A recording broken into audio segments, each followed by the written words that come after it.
નમસ્કાર, ગુજરાત સેવન ન્યૂઝમાં આપનું સ્વાગત છે।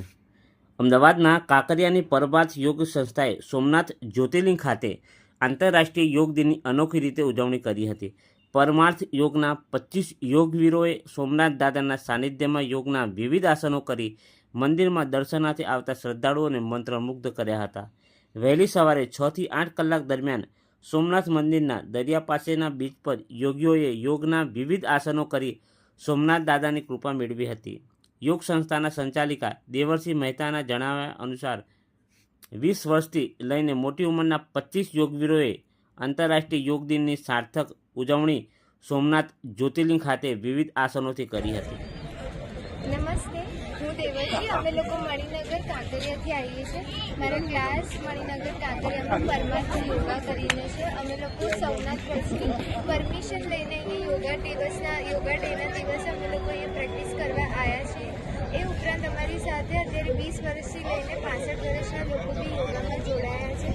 અમે અહીંયા સેલિબ્રેટ કરવા માટે 2025ની જે થીમ છે યોગા ફોર વન અર્થ અને યોગા ફોર વન હેલ્થ, એના સેલિબ્રેશન માટે અમે આવ્યા છે અને મારી શુભકામના છે બધાને સ્વાસ્થ્ય માટે। Thank you.